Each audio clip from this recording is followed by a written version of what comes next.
Домалақ Ана кесенесі 11 ғасырдың ескерткіші. Домалақ Ана кесенесі оңтүстік Қазақстан облысының оңтүстігі Қаратау бөктерінде Балабөген өзенінің бойында орналасқан. Кесене Әли Слан қызы Нұриланың мазарының үстінде салынған. Нұрила апамыз халық арасында Домалақ Ана деген атқа ие. Домалақ Ана Бәйдібек атаның ең кенже әйелі. Ол өзінің ақылдылығымен, сабырлылығымен танымал және жақсылықпен ананың символы болып табылады. Домалақ Ана парсы тілінен аударғанда Дихнат мама, яғни әулие ана мағынасын білдіреді. Кейіннен Дихмет деген сөзді Домалақ деп ауыстырған. Сонымен қатар Домалақ Ана халық арасында дауларды шешуімен, тапқырлығымен танымал болған. Домалақ Ана Жетісу жерінің, Әулие Ата, Шымкент, Ташкент халқының арғы анасы болып табылады.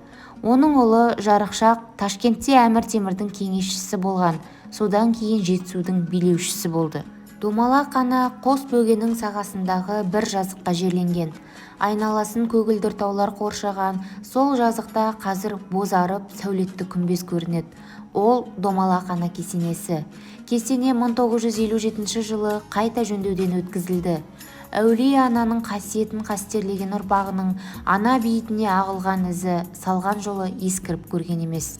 Немересі Дулат Бұхарадан Абдулла Шериустаны алдырып, Домалақ Ананың басына 4 қанатты төбесі күмбезбен көмкерілген кесене там тұрғызады.